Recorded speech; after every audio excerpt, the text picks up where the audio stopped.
let me just start by saying a really big thank you to the colleagues on the organizing team who I know and who I don't know. So big thank you to Branka, to Tanya, but also the rest of the organizing team who I haven't had the opportunity to meet yet, for inviting me to give this talk. I wish I could be there. It really looks like an excellent event, and it's really an honor to get to open things up. It's all very bad timing on my part. I'm a keen cyclist and I've scheduled to go on a cycling trip in the Scottish Highlands tomorrow. So as you can imagine, connections between Serbia and the Scottish Highlands aren't that great. So there's no way of me getting back in time. But I've got a lot of FOMO. I wish I could be there. I wish you all really an excellent event. And please, any of you, feel very free to be in touch if you'd like to discuss anything at all that I'm going to discuss here. So I would like to start us off with a story, and a story from some field work that I conducted in Nairobi in Kenya. Allow me to introduce Mercy. So Mercy is a content moderator, and Mercy is a content moderator working in an outsourced office in Nairobi. As part of her job, she was expected to action one ticket every 55 seconds during her 10-hour shift. And this particular ticket was a video of a fatal car crash. Someone had filmed the scene and uploaded it to Facebook, where it had been flagged by a user. Mercy's job was to determine whether that video had breached any of the company's guidelines that prohibit violent or graphic content. She looked closer at the video and she began to recognize one of the faces on the screen. The victim was her grandfather. She pushed back her chair, she ran towards the exit, she ran past rows of colleagues who looked on in worry and concern. She was crying. Outside of the office, she started calling relatives. There was disbelief. No one had heard the news yet. Her supervisor came out to comfort her, but also to remind her that she would need to return to work, need to return to her desk if she wanted to make her targets for the day. She could have a day off tomorrow in light of the incident, but given that she was already at work, her supervisor pointed out that she may as well finish her shift. She got back to work and new tickets appeared on the screen. Her grandfather, again, the same crash over and over. Not only the same video shared by others, but new videos, different angles, pictures of the car that had crashed, pictures of the dead, descriptions of the scene. She began to recognize everything now from all of these videos. Her neighborhood around sunset, only a couple of hours ago, familiar street, a street she'd walked along many times. 4 people had died and her shift seemed endless. Now, Mercy was one of dozens of content moderators and data annotators that my team and I spoke with at 3 data annotation and content moderation centers run by one company across Kenya and Uganda. And I'm going to tell you a bit more about this company in a bit. Just to rewind a little bit and be clear about what I'm talking about, content moderators are the workers who trawl manually through social media posts to remove toxic content and flag violations of company policies. Data annotators, what they do is they label data with relevant tags to make it legible for use by computer algorithms. They're an integral part of the production networks of AI. Now, when I personally first encountered AI, it was through the novels of Ian M. Banks. In these novels, what Ian Banks does is he paints a picture of a utopian post-scarcity space society that's set many years in the future. And in this future, we have advanced super intelligent artificial intelligences that are embedded into all sorts of robotic devices and beings. They do all of the work. And this allows for a utopic society to be brought into being. There's no money, there's no wage labor, there's no scarcity. People live lives full of luxury, abundance, hedonism, and especially freedom. People are free to pursue their artistic passions rather than toil away in pointless jobs. Now, today we live in a very different world, of course, from the one that Banks imagined. Machines create art, machines create music, machines write poetry, while countless humans are forced to work like robots, toiling in monotonous, low-paid jobs just to make such remarkable machines possible. Now, jobs like Mercy's are part of the production networks of digital products and services that are coordinated by some of the world's largest, richest, and most powerful companies. And what unites these companies is that they're all in some way performing some sort of automation, some sort of digital mediation as part of their offering. The OECD has defined AI as, I'll quote them here, a machine-based system that for explicit or implicit objectives infers from the input it receives how to generate output such as predictions, content, recommendations, or decisions that can influence physical or virtual environments. So why am I putting this up? Because this is very much not science fiction, right? This is about the very real, often mundane ways in which AI is embedded into our lives already today. So if you use this OECD definition of what AI is in everything from search engines to social media to probably your electric shaver. It's everywhere. Now, AI is often conceived of as a mirror of human intelligence, an attempt to solve intelligence by reproducing the processes that occur within a human mind. But instead, the perspective that I want to use in the time that I have with you today is one that my co-authors, James Muldoon and Callum Cant, both at the University of Essex, and myself, we develop in this book. This book will be out in a few weeks. And in this book, we define AI as an extraction machine. So when we engage with AI products as users or consumers, we only see one surface of that machine and the outputs it produces. But beneath that polished exterior, there's a whole complex network of components and relationships that are needed to power it. The extraction machine, it draws in critical inputs of capital, power, natural resources, human labor, data, and collective intelligence, and it transforms these into statistical predictions, which AI companies in turn transform into profits. Now, to do this, it requires command over material infrastructure, over workers, and over knowledge. So every time we ask ChatGPT a question or we use an internet search engine, this machine, it lives and it breathes through a vast amount of digital infrastructure.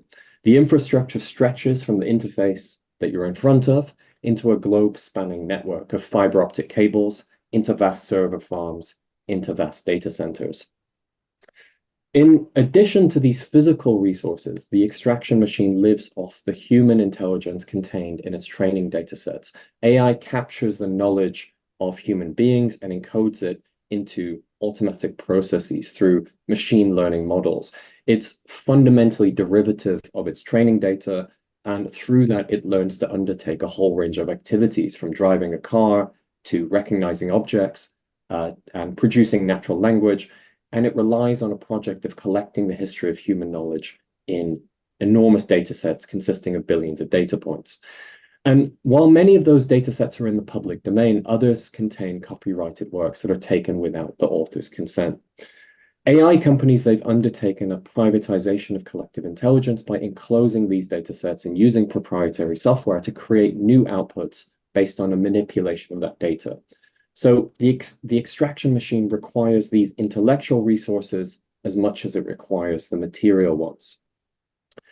And absolutely all of that automation that the extraction machine produces is underpinned by an enormous global workforce, ranging from engineers in the downstream nodes of the chain to technicians and artists in the middle of the chain to annotators, data entry, data cleaning workers, moderators in the upstream nodes of the chain.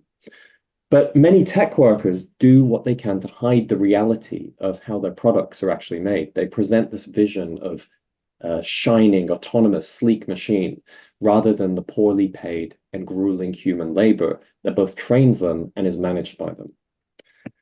So if jobs like Mercy's are going to improve, the first step towards taking action is really understanding the system of production that she's embedded within. And what I'm going to do is focus on the labor inputs to the extraction machine, not to ignore all of the other stuff, not to ignore the material and the knowledge components of the machine, but rather just to give us an entry point. Now, there's lots of different ways that AI enrolls human labor, but I want to focus on the data work that happens at the most upstream nodes in the chain. What I mean by upstream is where the beginning of the production is, downstream meaning where the consumption is. So what I'll do is I'll return back to a case study of Mercy's workplace to explain how our action research project that I'll tell you a bit about in a little bit, the Fair Work project, how it intervenes in this space to improve jobs in the AI production network. Before doing that, though, before telling you about the conditions of the workers who play such an important part in creating these technologies of the future, I want to share a bit more context about where Mercy lives and what drives her into a job like this. So Mercy lives in Kibera. Kibera is part of the Nairobi conurbation. It possesses the dubious distinction of being the largest urban slum in Africa. To make a living, most residents find jobs in the informal economy. They often work in little shops, doing things like selling secondhand clothes or homewares, mobile phones, or food. A lot of these shops line a railway that cuts Kibera in half. Trains pass through a few times a day, but most of the time the track makes a convenient pathway for residents because it's elevated from all of the dense, congested alleyways of the slum.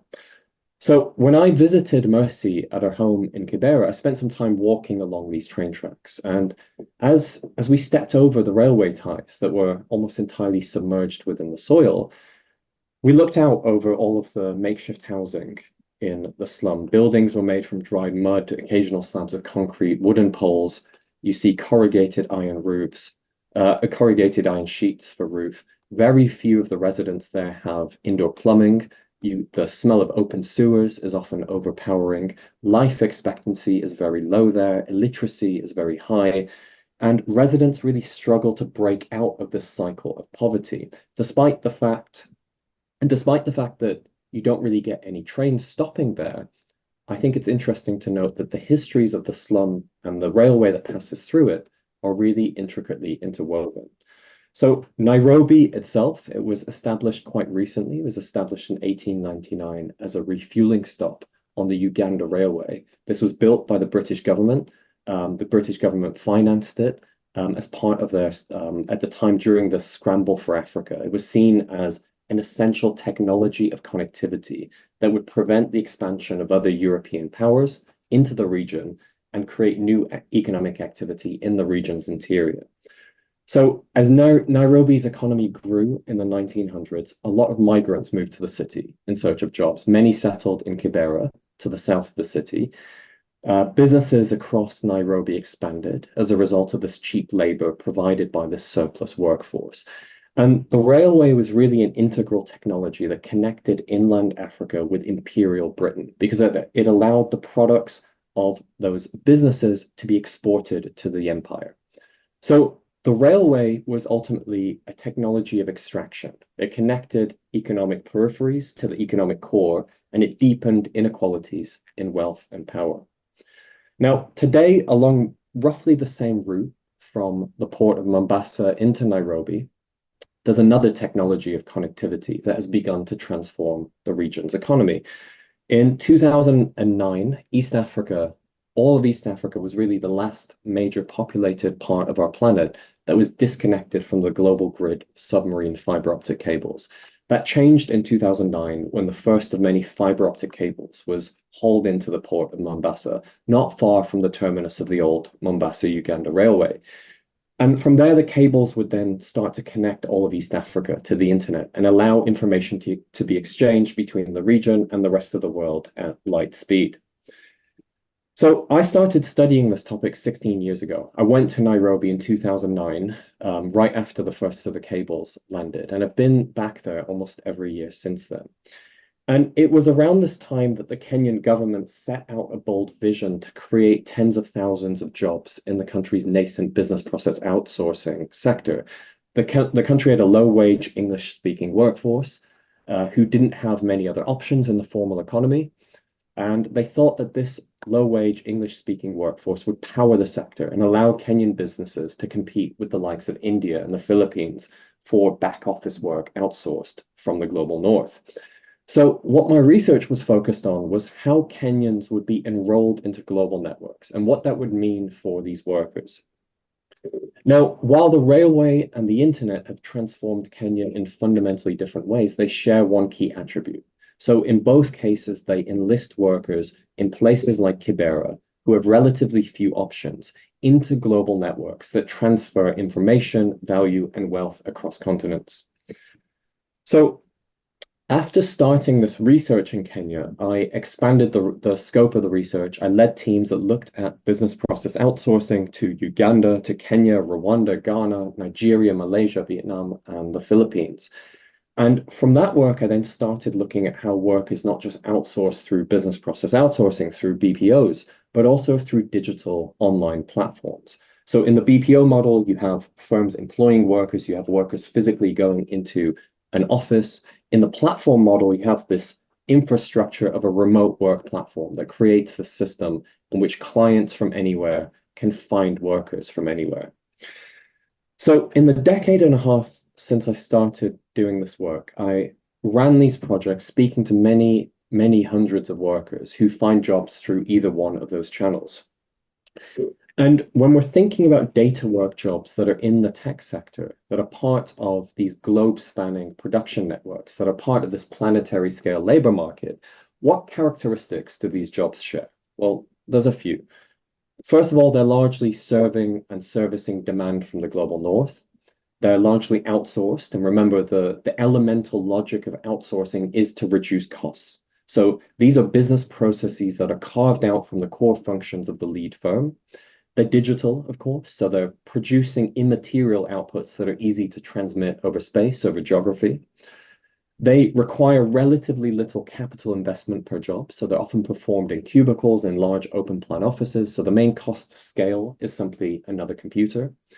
They are jobs that are typically organized according to Taylorist principles, so they're broken down into small standardized steps. And this can lead to a combination of highly alienated jobs in which workers have little autonomy and jobs that are relatively de-skilled. And the jobs themselves are relatively mobile, so they can easily be moved to different parts of the world. But of course, the workers themselves are immobile, so they usually have very little freedom of movement. And all of this together creates a very distinct spatial division of labor within this global planetary labor market that these jobs are traded within. Now, what I want to do is give you a case study of what these characteristics of data work that I just described, and the fact that this work is traded within what you might think of as a planetary market, what this means for workers.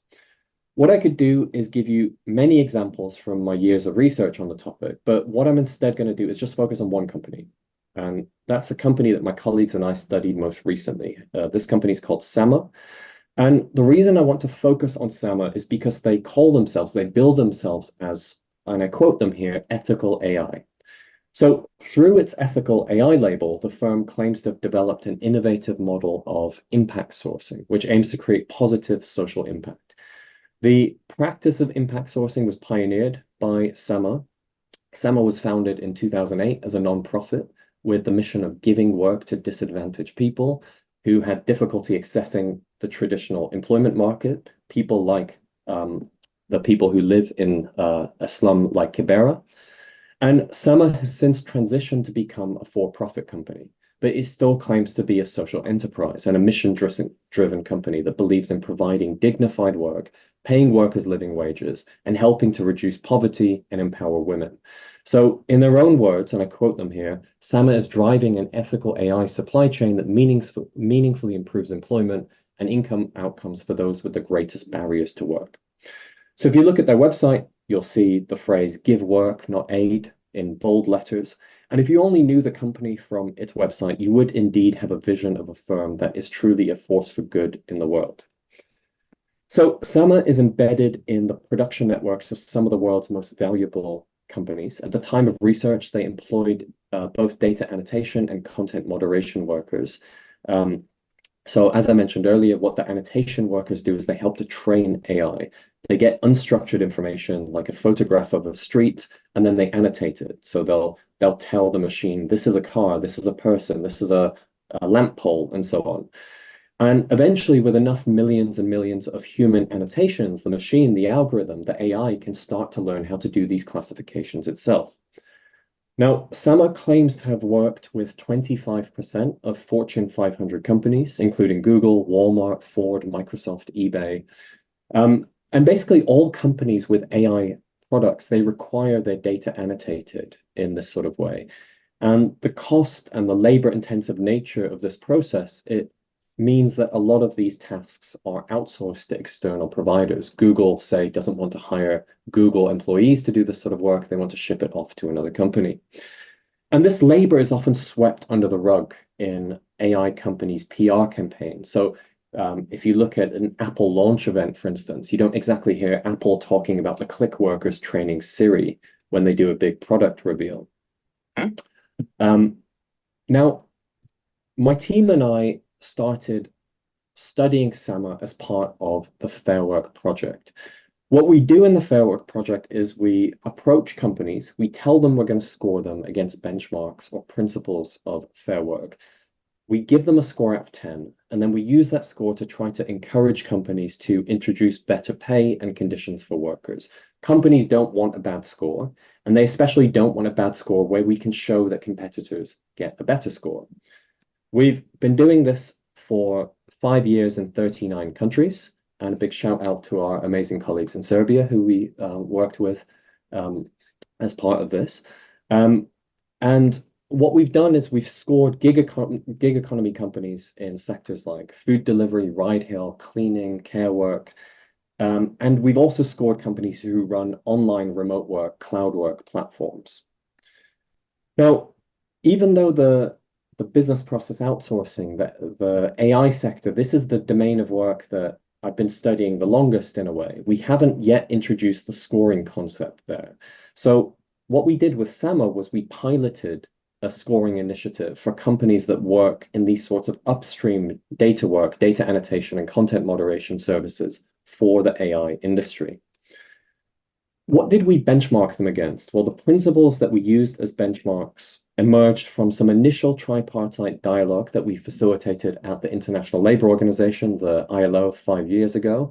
And what we did was we brought together representatives from industry, from labor, from government to discuss what fair work means and if we could agree on some core basic minimum standards. And then we've, through tripartite dialogue, iterated on them ever since. We agreed on 5 core principles that all workers, irrespective of where they are, what they're doing, or the type of contract through which they're doing the work, should benefit from. So these principles stipulate that all workers should earn a living wage, that all workers should be protected from foundational risks that arise from the work that they're doing, that they're provided with clear and understandable contracts, that decisions about them can be fairly appealed, that there are meaningful anti-discrimination policies in place, and that they have access to some form of collective representation. We forked these principles into 3 versions. So initially for the geographically tethered or location-based platform work like ride hail, food delivery, cleaning, care work.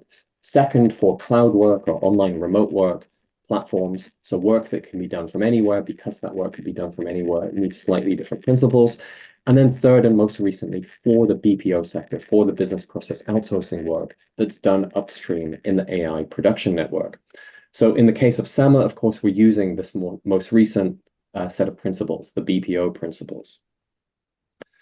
Now, each one of these 5 principles is divided into 2 thresholds, and this allows us to award a score of up to 10 out of 10 to any platform that can evidence each one of these thresholds. The way that we collect data is through a triangulation of methods. We first of all look at contracts, terms and conditions, anything written down. Then we do worker interviews. So we understand how workers experience the policies, if the policies are put into practice, and then we speak to managers at the company. So what we do is we go to managers with a draft score, and then we ask them for evidence in any areas where they think that they deserve a point where we haven't yet given them one. Now, what's important about these manager interviews that we do is we're not just asking them for data. We go to them and we do ask them for data, but they're also a point of negotiation. So what happens frequently is companies ask us not just what they need to do to give us evidence, but what they need to do to make a change to policies to get the score that we're talking about. Now, a lot of that impetus to make changes comes about because of the league tables that we publish each year in each country. So to date, we've scored over 600 companies, and we typically compare them in one of these league tables against other companies in the same place. So what we do in the league tables is we directly compare the scores of every company against every other company in a given market. So you're looking at the tables for Brazil and the UK in 2023 on the screen there. Now, I think these ratings speak to the logic of many digital or many tech companies. Tech companies instinctively understand ratings because they themselves use them so extensively. Now, in the case of SAMA, they were, as I said, our pilot project in the AI space. So we didn't yet have anything to compare them against. But given the scale of the project to date, we still had some leverage to try to encourage them to get a good score. How did we encourage them to get a good score? Well, first of all, the principles, they've been endorsed by really big organizations like the Berlin Senate, the University of Oxford, McDonald's, Germany, the German Ministry of Development, the UK's Foreign Commonwealth and Development Office, even the Church of England has now endorsed these principles. And the main way that we try to solicit these endorsements is via the mechanism of an instrument that we call the Fair Work Pledge. So what the pledge asks organizations to do is just signal that they're paying attention to these Fair Work scores. It asks organizations to encourage staff to use better scoring platforms. So if we have more signatories, if we have more people who've signed up to this pledge, it helps us immensely when we go back to the companies every year. We tell the companies, look at all of these organizations that are starting to pay attention to your Fair Work score. It needs to improve. So it's not just us that care about it, it's all of these massive organizations that care about it. I think to date, there's over 20 million people who are work for or part of organizations that are now covered by the Fair Work Pledge. So just a quick invitation before I continue. If any of you listening have any suggestions of organizations that you would think would like to sign the pledge, it's free, it's easy to do. Or if your own organization would be interested in doing it, just go to the link on the screen on the QR code, or just be in touch with me directly and I will connect you to the right person. So this is the context. This is the backdrop in which we started our scoring exercise with SAMA. What we did was we visited, this is with my colleagues, Callum and James, who I mentioned earlier. We visited 3 of SAMA's East African delivery centers in Kenya and in Uganda in April and May of last year. And these delivery centers, they house between 2,000 to 4,000 employees at any given time. 2 of the centers were in Nairobi. One was in a city called Gulu, Uganda. This is a city with a population of about 200,000 people. SAMA is one of the largest formal employers in that city. And the data that we collected at these 3 delivery centers, it included a whole bunch of stuff. Workplace observation of employees on the production floors, tours of the facilities, 46 semi-structured interviews with workers, presentations with management, and analysis of company documents that were provided by the company. And then we also conducted follow-up interviews with a smaller sample of workers, specifically in some of the concerns, some of the issues that we found. What did we find? Well, we tallied up SAMA's score based on all of the evidence that we got from contracts, from management, from workers.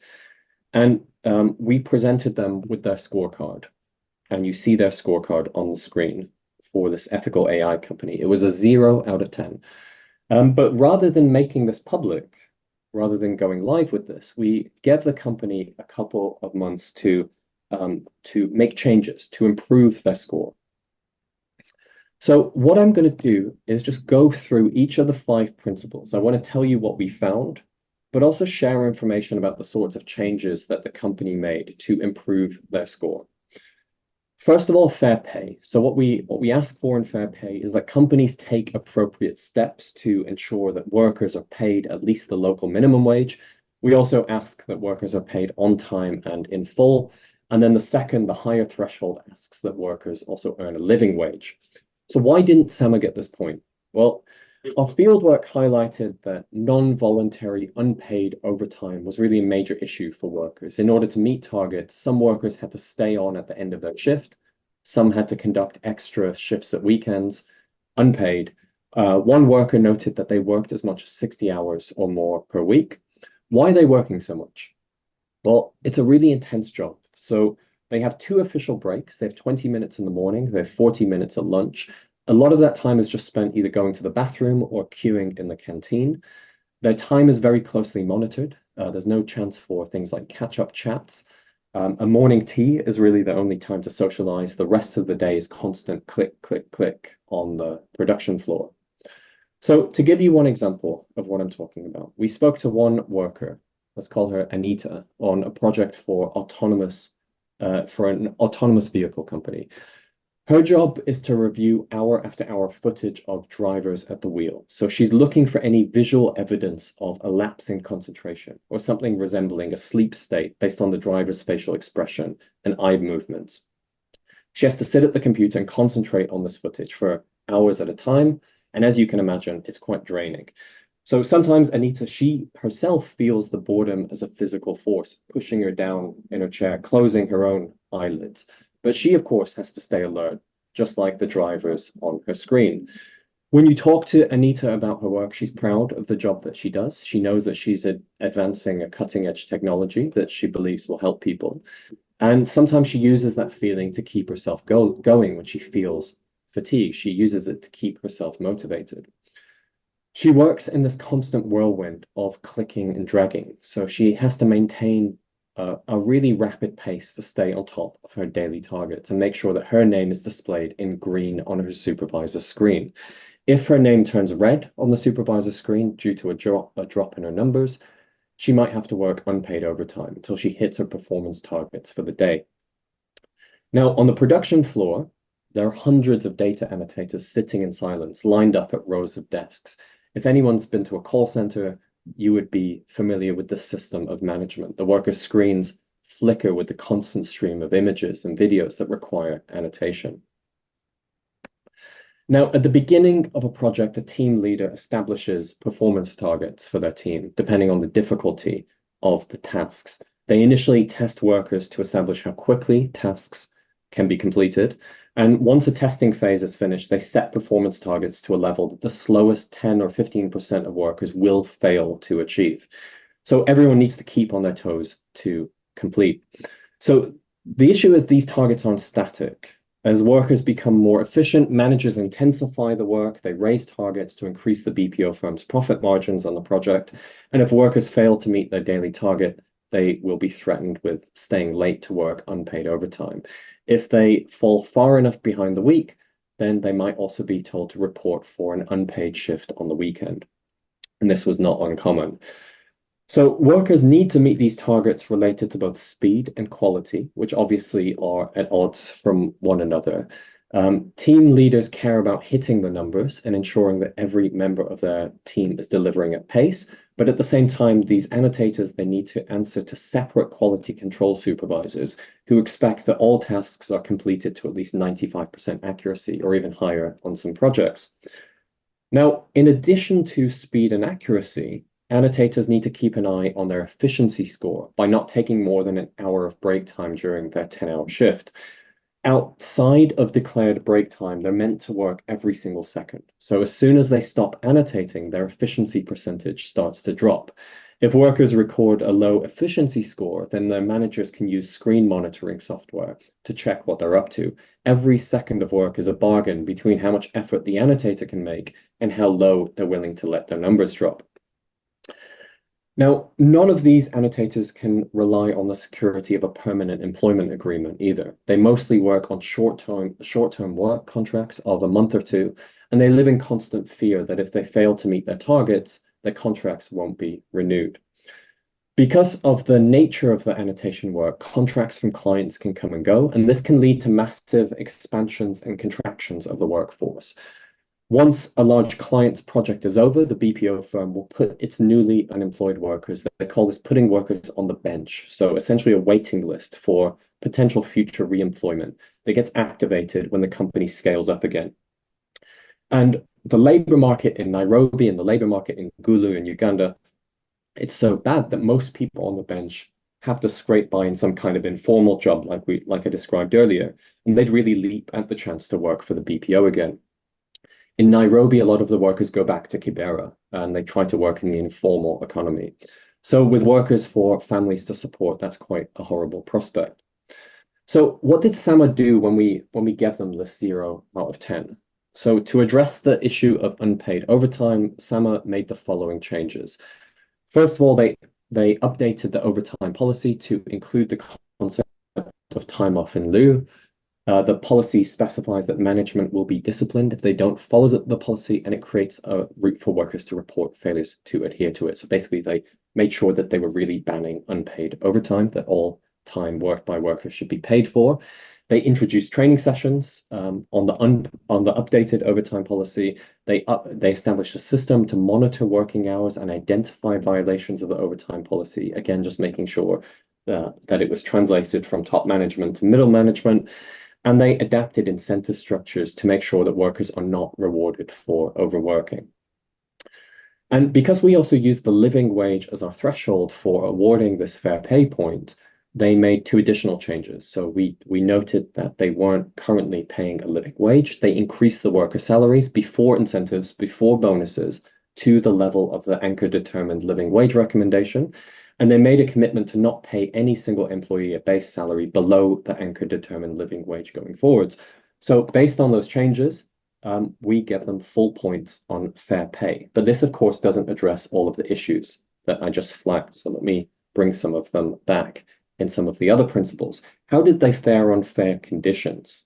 Well, as with all of the other principles, they started off on 0 points.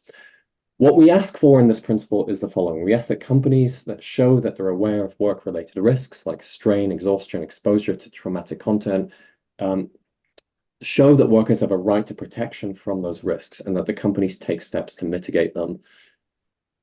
We ask that companies ensure paid leave and a social safety net and that they minimize the risk of sickness and injury at work. So we give them 0 points because even though SAMA workers, they do actually have access to pretty decent medical benefits as full-time employees, job strain and excessive and intensive working time and secondary traumatic stress, these were concerns that a number of workers expressed that they experienced through the course of their work. We heard workers' detailed accounts of depression, burnout, mental health disorders, physical exhaustion as they try to meet deadlines and meet performance targets. Now, SAMA did offer 3 months of paid maternity leave to workers as employees, but some workers told us that they were being made redundant shortly before their due date, and so this made women workers ineligible for those maternity benefits. So basically, workers highlighted cases of maternity discrimination when pregnant workers were made redundant or put on the bench, as SAMA calls it. And we also heard that the needs of new mothers, such as their request to not work night shifts or take extended breaks to pump breast milk, were ignored. So again, we go to SAMA with the 0 score on fair conditions, and they agreed to make quite a few changes. They introduced a systematic a policy to monitor overtime. They limited the working week to 45 hours. Or 58, including paid overtime. They created an ethics guild that reviews new projects before they're accepted, and this led the company to reject certain potential projects in order to reduce the actual risk of secondary traumatic stress. They expanded a wellness charter to include the identification of illnesses that are most commonly associated with repetitive tasks. And then they trained a wellness team to identify risk factors and recommend mitigation strategies. They have a clear escalation policies to access additional resources and psychological and psychiatric help. All right, so hopefully you didn't miss too much, but let me just quickly talk about contracts. So in their presentation to us, the senior management at the company, they told us they stated to us that most employees are on a yearly contract that gets renewed. Now, most of the workers that we spoke to, they reported being on much shorter contracts, some as short as 1 week. In one interview that we did on a Friday, we asked a participant when their current 1-month contract ended. The worker said to us, and I quote them here, "Actually, next week I don't have a contract, so that's one of the things that's causing me a lot of stress. You don't know your fate. You can come back tomorrow," and they tell you don't have a contract. When we asked this worker what would happen if they were not offered more work immediately, the worker paused and then said very quietly, "That's one of the things I don't even want to think about because you have so many people that depend on you." Now, if SAMA didn't have a lot of work on or needed to ramp down one of its projects, it would, as I mentioned earlier, it would place workers on the bench. So this meant that workers would not be paid and that they would need to wait for SAMA to find another project for them. And some workers reported waiting on the bench without income for months at a time. Now, almost all the workers that we interviewed, they reported feeling insecure and fearful about the prospect of losing their job. People are scared of being on the bench, reported one worker. They're under a lot of stress to do the work. Some people might skip lunch and work overtime when ramp down comes. They don't want to be on the list that gets cut, is what another one told us. Another person witnessed a group of workers who'd been sent to the bench, and they told us, and I quote them here, some of them left and they were crying. They don't know what's next after this. I don't think they had other ways of surviving out there. So if workers fail to meet their targets during the day, team leaders could then sometimes expect them to do the unpaid work that I mentioned earlier. And this created a situation in which constant stress and overwork was the norm. What another worker told us, physically you're tired, mentally you're tired, you're like a walking zombie. And workers also commented on the culture of fear at the company around meeting targets. One said, if you complain of fatigue, they'll remind you if the client pulls out, you're out of a job. So overall, these short-term contracts, they just magnified the workplace power of managers in a way that directly contributed to this culture of fear. And I'm going to tell you more about that management culture in a second when we discuss fair management. Now, what's interesting about all of this is that during their engagement with Fair Work, the top management that we spoke to, they kept telling us they had no clue about this widespread use of short contracts and that this practice had proliferated without their input. So they told us that they recognized the negative effects that employment insecurity had on workers, and they committed to change the length of basic contracts. So based on this change, workers working on long-term projects that exceed the probation period, they're now provided with the option to sign an employment contract lasting a minimum of 1 year or up to the end of a client contract. So for instance, for workers working on a 9-month contract, they will get a 9-month employment contract. So based on these changes, we awarded them a point for the first threshold of the principle, but they still fell short of the requirements for the second threshold in our fair contracts principle. Let me just move quickly on and talk about fair management, because this is where some of the biggest worries that we had were. So to meet the thresholds of this principle, companies need to demonstrate that they treat their workers fairly, they take active steps to prevent unfair management processes like bullying, discrimination, and harassment. And companies also need to demonstrate that workers have the right to appeal disciplinary measures and that they aren't disadvantaged for voicing concerns for the first threshold of the principle. For the second threshold, companies need to create clear and effective systems for data management, explanations, and appeals. So our initial research revealed significant concerns about managerial culture on the production floor. Workers expressed a major culture of fear that was dominant in the way that management was exercised in the company. And this resulted in workers often shying away from raising issues with managers for fear of negative repercussions for themselves or their team. And it was the combination of unfair pay, unfair conditions, and unfair contracts that we've already discussed that created fertile ground for this culture of fear to perpetuate. So workers highlighted a system of favoritism that was sometimes expressed by managers, that challenging managerial decisions could have significant negative consequences, including losing one's job.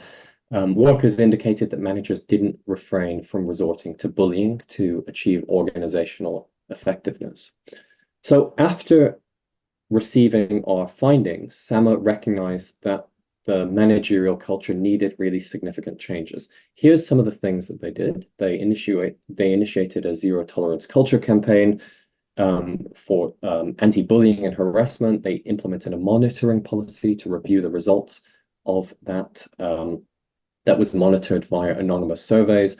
They introduced specialist out-of-house training on gender-based violence.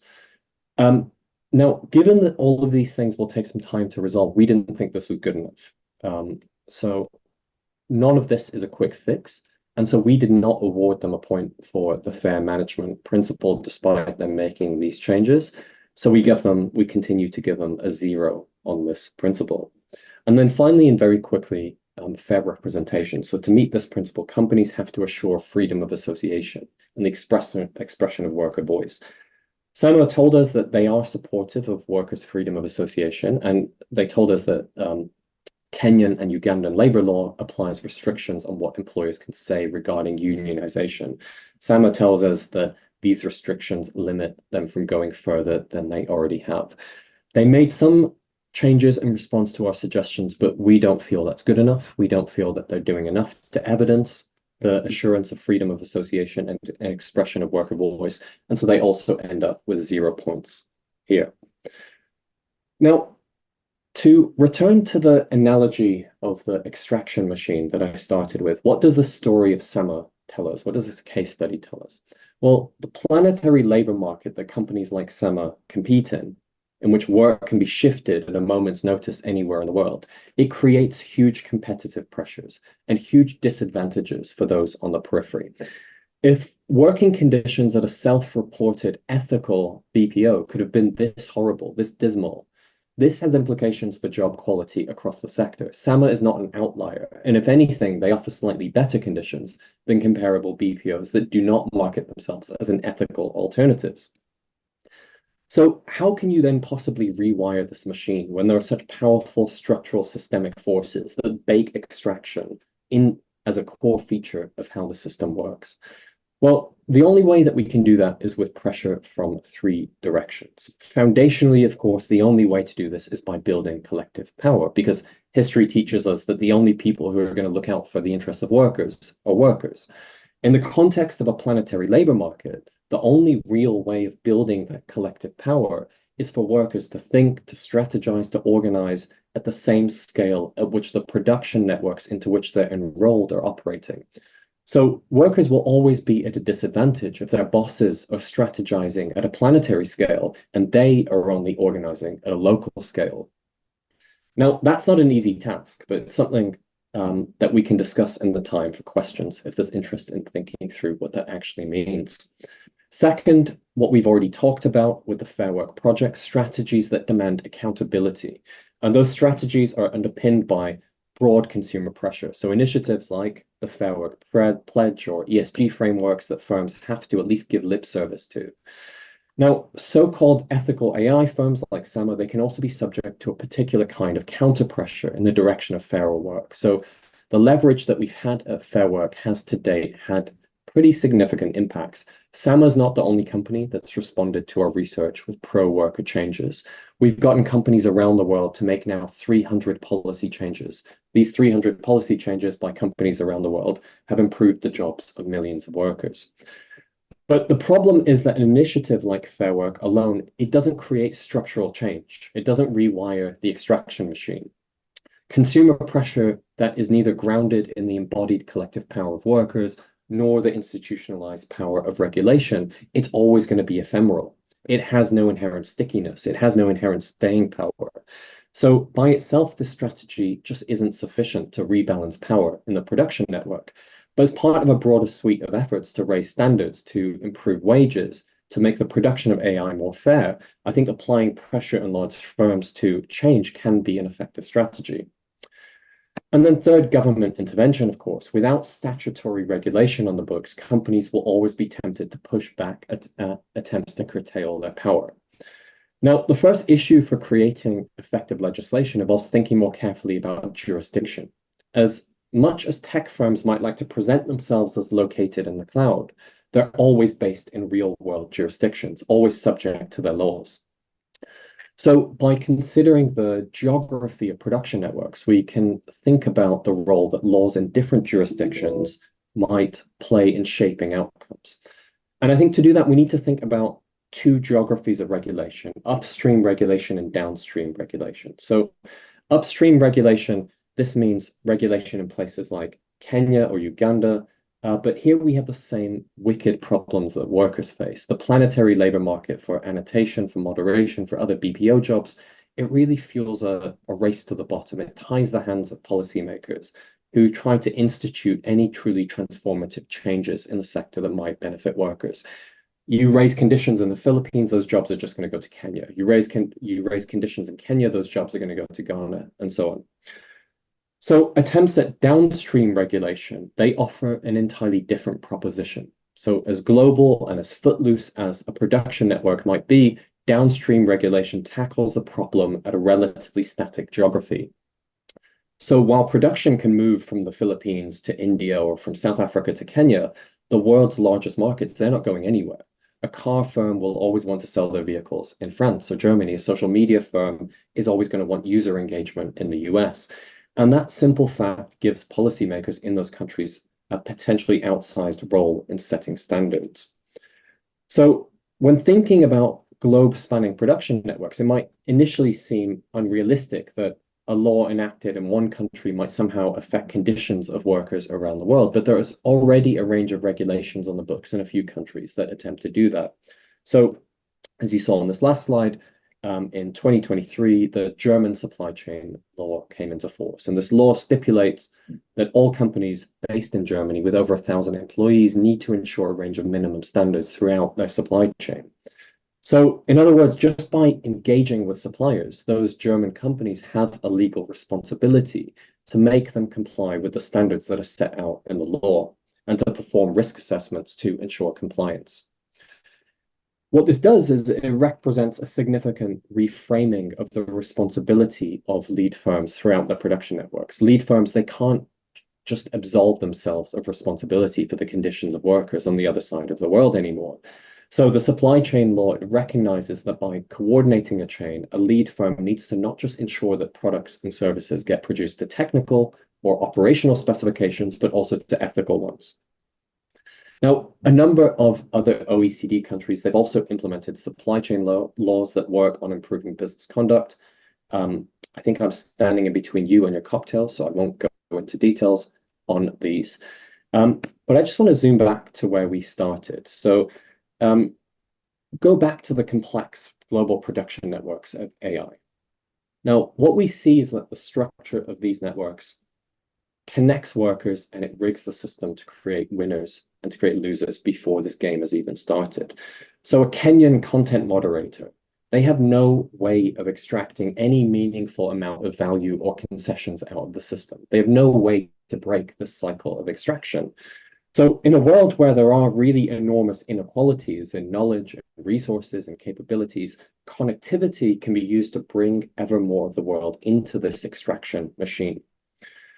The AI industry, it's just the next phase in a long journey that stretches back to the age of colonialism. Today's extraction machine, it attempts to neuter our ability to rewire how it works. It sets up a system in which capital alone has the power to see all of the nodes in a planetary network of production. And it alone can command the spatial division of labor within that network. It sets up a system in which automation means services and products for some, an enormous invisible human workforce that underpins and powers those automated systems. So if we're going to build a fairer future, the solution is then not more connectivity, not more equal access to technology. The solution in some way has to dismantle this machine that you see to build something else in its place. Just as once upon a time, kings and emperors, they didn't willingly surrender their power. The rulers of today's digital empires, they're not going to choose to empower the disempowered. They're only going to do so if their hands are forced. So I hope the research that I've presented, that it shows one way of forcing those hands, but a way that has to only be a small part of a broader set of initiatives to hold these companies accountable and to ultimately rewire this machine. So I just want to end with a few thank yous for helping make this research possible. First of all, thank you all for listening to this talk. Thank you to the co-authors of my book that I pulled a lot of the material in here from, to Callum and James. And thank you to the Fair Work AI team. That includes my colleagues Funda, Oz, and Lola. But also thanks to all of the collaborators who made this work possible in each of the 39 countries in which we work. I will not mention them all, but you can see their names on the screen there. None of the work that we've done would be possible without each one of these colleagues. So thank you all for listening. I really appreciate the opportunity to get to speak to you all. Hopefully there's still some time for questions. Thank you, Professor Graham. And I would like now to open the floor for your questions here also in the center, as well as for our participants on Zoom. Thank you.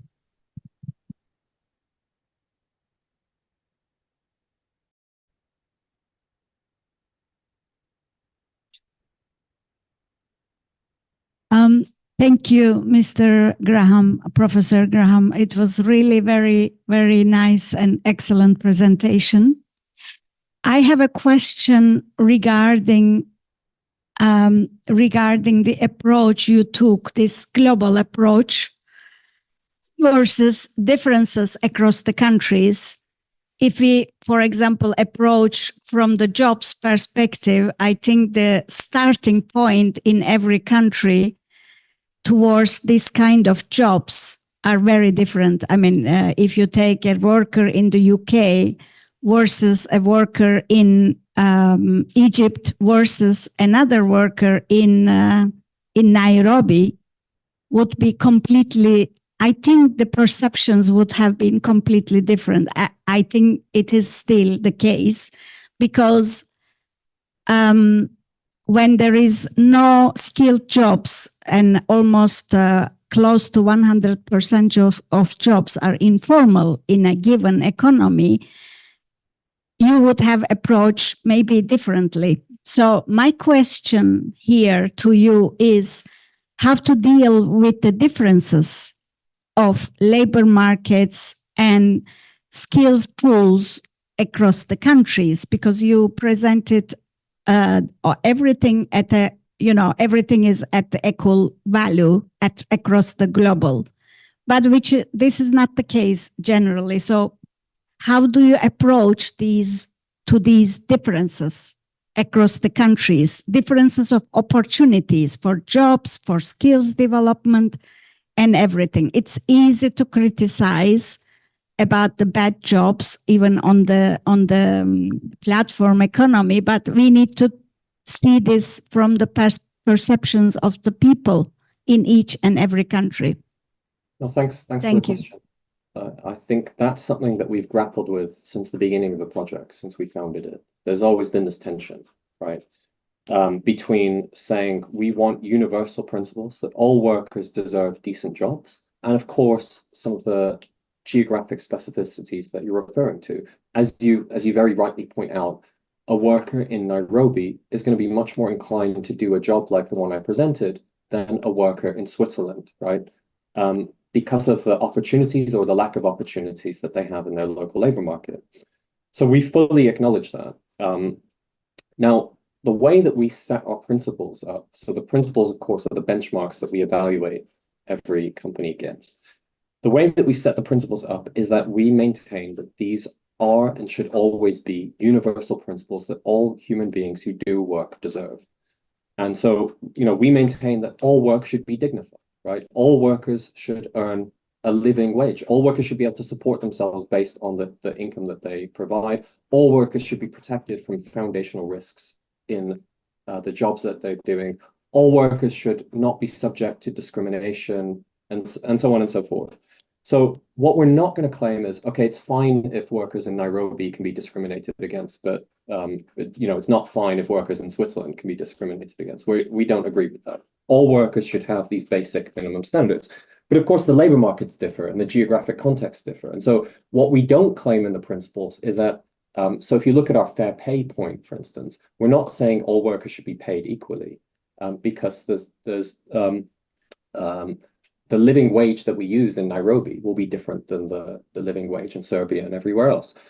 So we benchmark the principles against local contexts in some ways. But when it comes to some of the key standards, like protection from harms and discrimination and the right to join a trade union and all this stuff, we think these are universal rights that all workers should benefit from. Because if we don't do that, we're simply participating in this race to the bottom, right? We have this planetary scale labor market.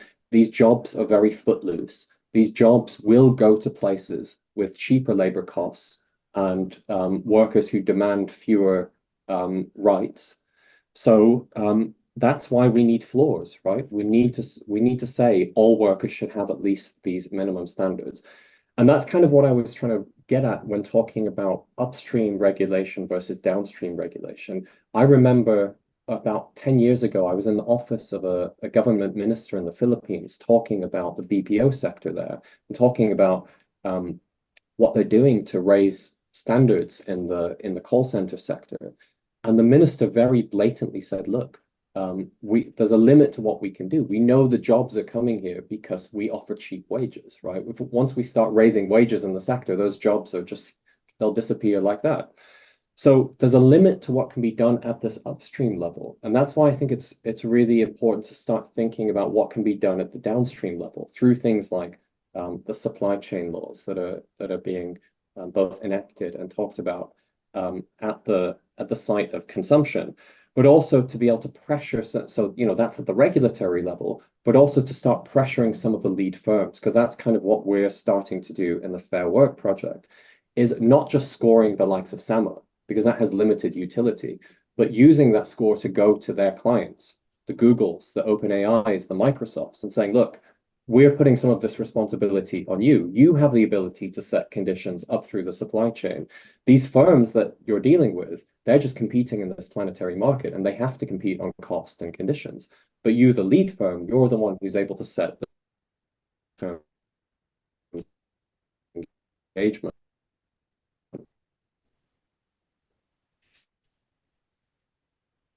So yeah, I think it's a really difficult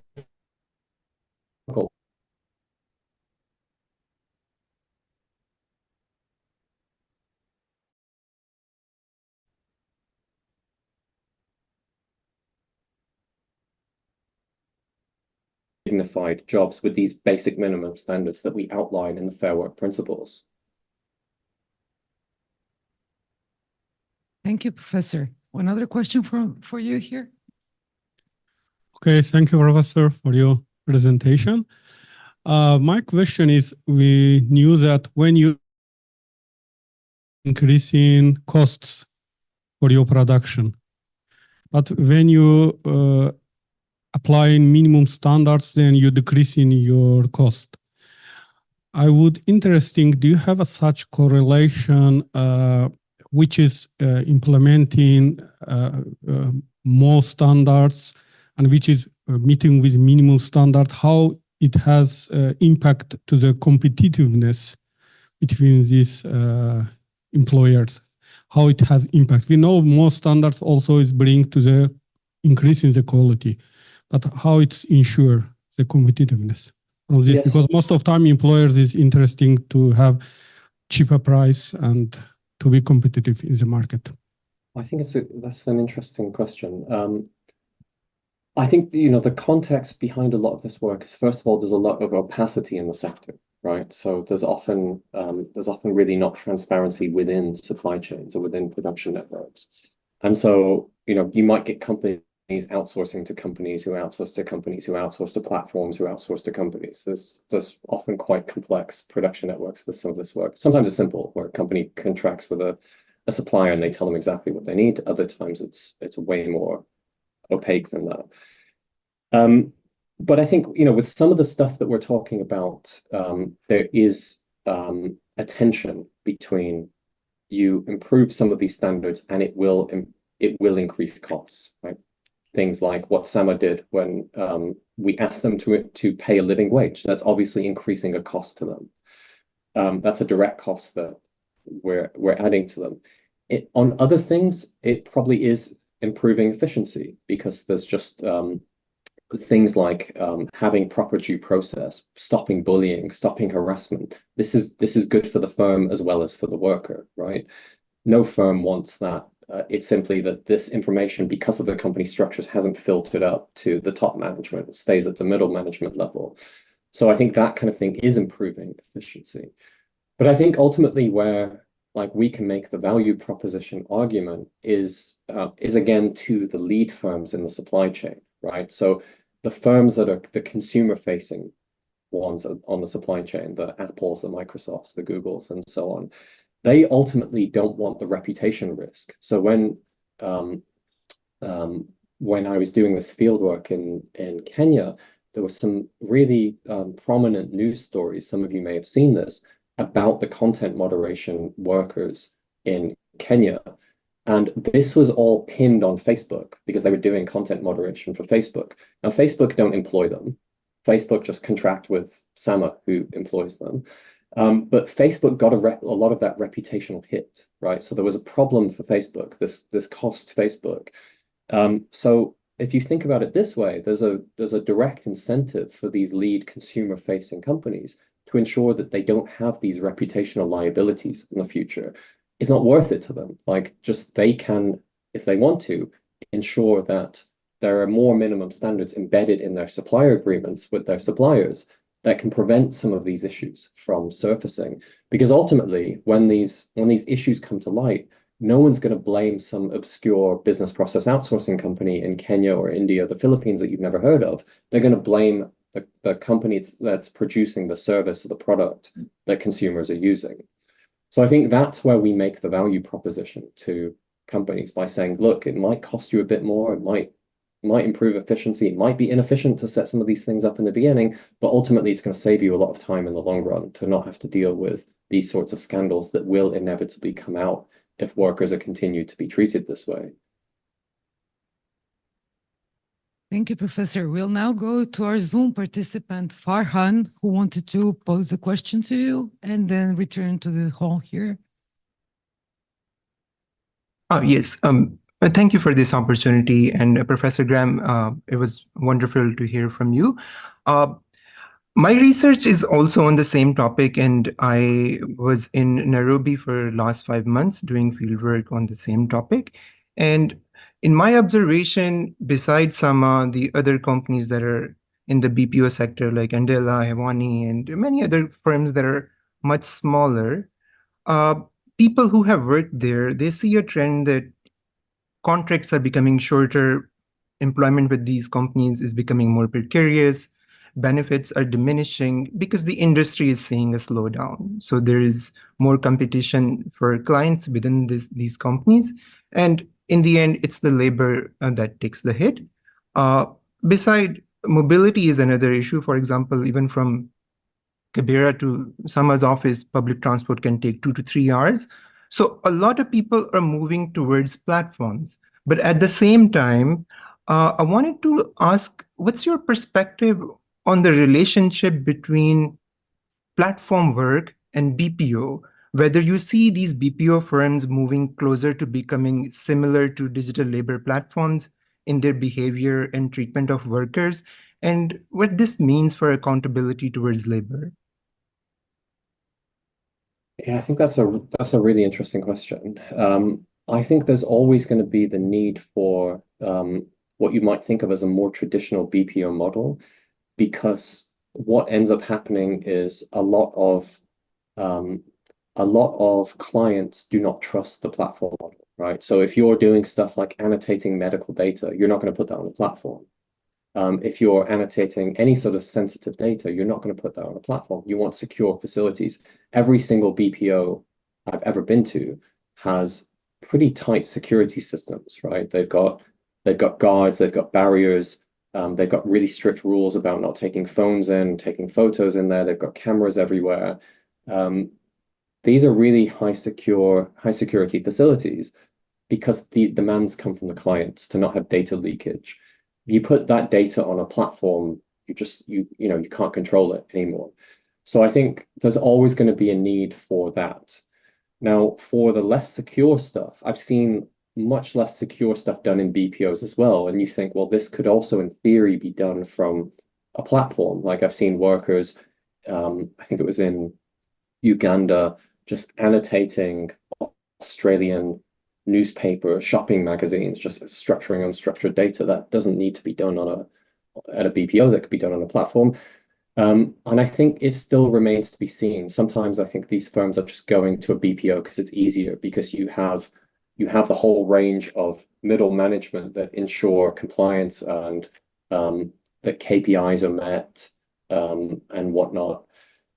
But I think it's an open question. I don't have an answer to you in terms of like, is the sector moving more towards platforms or BPOs? But I think the whole sector itself is changing just because of the enormous demands of the AI industry and the AI sector, right? Paradoxically, the AI sector is creating an enormous amount of jobs in this sort of data annotation work, because we're not yet at the stage where machines can meaningfully automate themselves, right? They still ultimately require all of this human ground truth, to enormous amount of labor in human ground truth to train, to annotate, to moderate, and so on. Whether that goes into platforms or BPOs, I think remains to be seen. What we know so far is it's going into both. The BPO sector is quite murky. There's not great data. If any of you have great data, please tell me, but I've not seen any good data on the sector as a whole in terms of how it's growing, how it's changing, in terms of just AI annotation work and moderation work specifically. But I think there's some really interesting research to be done there to map this stuff a bit better. Thank you, Professor. We have now 2 more questions from the hall, and we are running out of time, so let us be quick. To be quick, and this is what I want to say, it's practically impossible. I will just make some little polemic with the professor. One question. Say that living wage cannot be same all around the world. Is that true? Sorry, I didn't catch your question properly. Did you say the living wage can't be the same around the world? Yes. No, the living wage is tailored to each country. So the living wage is different in every place. I will say it's different. That's because you count it, I will say, in a wrong way. If you counted the living wage in money, then you are right. But the living wage could be the same in other things. If you count the living wage, that they have covered the cost of the eating on the calories we need one man are the same around the world. The housing you need around the world, and everything what is here you need around the world. That cannot be the same salary, let's just say in Serbia or United States. But there you could make the salary which could cover the basic workers' needs. The theory already exists. I have a little bit deja vu, because all these things, what you're talking now about, I was talking before 15 years ago in another branch, in textile industry. It's the same system. Supply chain, the relocations of the jobs from better paid countries to lower paid countries. And what's the result? Only the brands, I will call now that's the brands, the big companies got more profit because they pay less. And you are talking about German law, corporative responsibility. Do you think is this law good or bad? No, thanks. Please, I welcome if you could send me any of the research that you're mentioning. I'd really welcome you doing that. But ultimately, when we talk about when we talk about a living wage in our project, what we're ultimately referring to is the ability of a worker to house and feed themselves with money, and the amount of that money that it takes to house and feed themselves is different in Norway or Kenya. Yes. So we adapt it. Is the German supply chain law good? It could be a hell of a lot better, but it's better than nothing. I think it's an opening. It's an opening to start to hold firms accountable up a supply chain. So I think it's still early days. It really remains, I think that there's really a good opening there for research to be done about what's going to happen in the next few years, how German companies or Germany-based companies are going to embed these standards in their entire supply chain. It's really too early to have seen what has changed, but I think it's creative, and I think it really, a lot of companies are talking about it, and so I think it really is an opening to get some change percolated through supply chains that we haven't yet to date seen. On the last statement, I completely agree. But you have to know, in this part of the Europe, in Croatia, in Serbia, in Bulgaria, and Romania, doesn't exist any company so large that could be covered with this kind of the law. I will agree with you, it's some kind of the opening, but very very narrow opening. And it is very, very narrow. And when we talk about living wage, I will say the same statement like you. When you count that in money, it's different. But I don't know if you heard anything for PPD. That's some kind of the points, and already exists something in textile like a European floor wage. It exists something like ASEAN floor wage. That means that these countries, the workers in these countries, ask the same thing from the brands, from the supplier to the supply chain. And I think that could be solution in this sector too. No, it's actually interesting because it's one of the demands of the workers in Kenya. They have recently organized, they recently formed a union. And it's interesting that one of the demands of this union is actually equal pay for equal work. And what they mean by that is they want to be paid the same as colleagues elsewhere in the world. They don't want a Kenyan living wage. They want to make the same money as workers in the US. So, it's interesting that you say this because that's exactly what the workers are arguing for. What we're pushing for is more modest than that, and I acknowledge that. But I think a first step is paying workers a local living wage. It's not even happening. When we look at platforms, there's almost none of the platforms that guarantee workers a local living wage. Almost all the workers are below that. So as much as we go back to the science fiction that we started with, I would love that. I think that's a great vision. But I think step one is just making sure that workers have enough to live on. And so many workers that we study in all of these sectors and all these companies that we're looking at don't even have that. And so I think a lot of what we've been doing is pushing companies in incremental ways. And with some of them it works and some of them it doesn't. Thank you. We're going to take two very quick questions. Thank you. Well, my question is quick. I don't know about the response. Thank you, Professor Graham, for a very interesting presentation and sharing some of the workers' stories with us. And I think when we talk about solution to these issues, like the integrated approach that attacks both the supply and the demand side is kind of the way forward. And the corporate supply chains, humans due diligence laws are quite important and make a important normative shift, but we do have to empower workers to be not just passive recipients of some benevolent company, but take power. And I think my question is inviting you to talk more about how do we build workers' power on a global level? Thank you. Yeah, that's a very good question. For this. I think I will try and be brief because I think I get the sense in the room we have to wind this down. But I think, ultimately the only people that can build workers' power are workers, right? Like we can't build power for workers. Workers have to build power. But what we can do as researchers is research that helps that or facilitates that. So in the Fair Work Project, the way that we feel that we can help with that is in two ways. One, by presenting our research in the format of scores, we give workers something that is not subjective. We give workers that's objective. When they go to their employers, when they go to the companies, they can have a set of demands that are comparable against other companies. So they can say, look, this company is a 1 out of 10.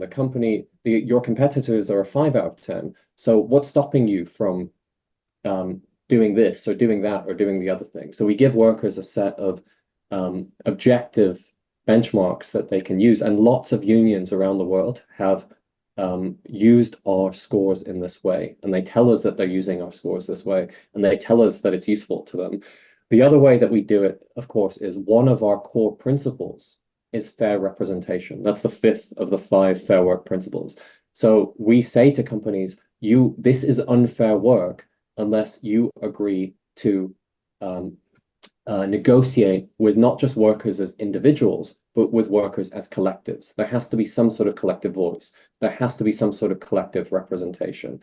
So this is something we're active. We can't, of course, form the union for workers or do anything like that, but we put the pressure on the companies at the management level to say, look, if you want to be considered fair work, you have to recognize this union or at least talk to this union. Now, most of all of the principles that we score, of the 5 principles, the one that we get the lowest score on is fair representation. This is the one they're least willing to do.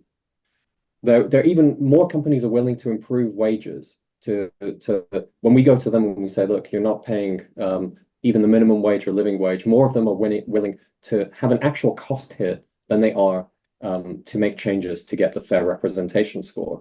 But still, some of them have made some changes on our fair representation principle that are meaningful, that go some way towards representing unions, towards having dialogue with collective bodies, with worker associations.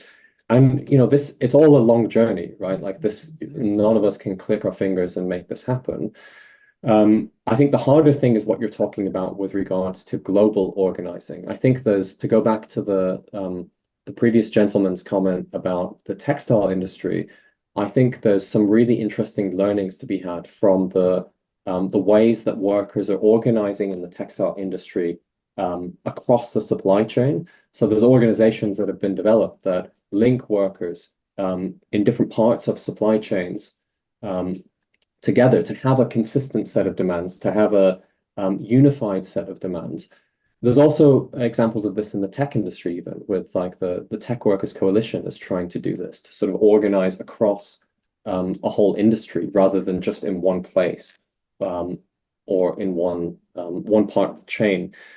But I think everyone has to get creative here, because I think there's ultimately, if you're just sadly enough, if you're just the union of data annotation and content moderation workers in somewhere like Kenya, alone, you have no power against these companies, right? Like these jobs can move out like that. But if all of the data annotation workers are to combine their efforts, if there is some sort of cross supply chain organization, it makes it much harder for companies to evade the efforts of workers. But I think, like I said, that's hopefully what we're going to see in coming years, workers getting more creative and more innovative in thinking about how to do this across sectors, and hopefully with some help from some of the big global trade union confederations who I don't think there's much of this happening yet, but in my opinion, this should be the job of those global trade union confederations, to bring together workers in supply chains to help them organize at this global level. I said I would be brief, and that wasn't brief, but Thank you very much, Professor. We need a whole new event just for you to answer all the questions that we have here. So we will have to wrap up now. Bid you farewell. Thank you very much once again. And I would like to also say goodbye to our participants on Zoom and to invite you to a quick cocktail here. Thank you very much. Thank you so much.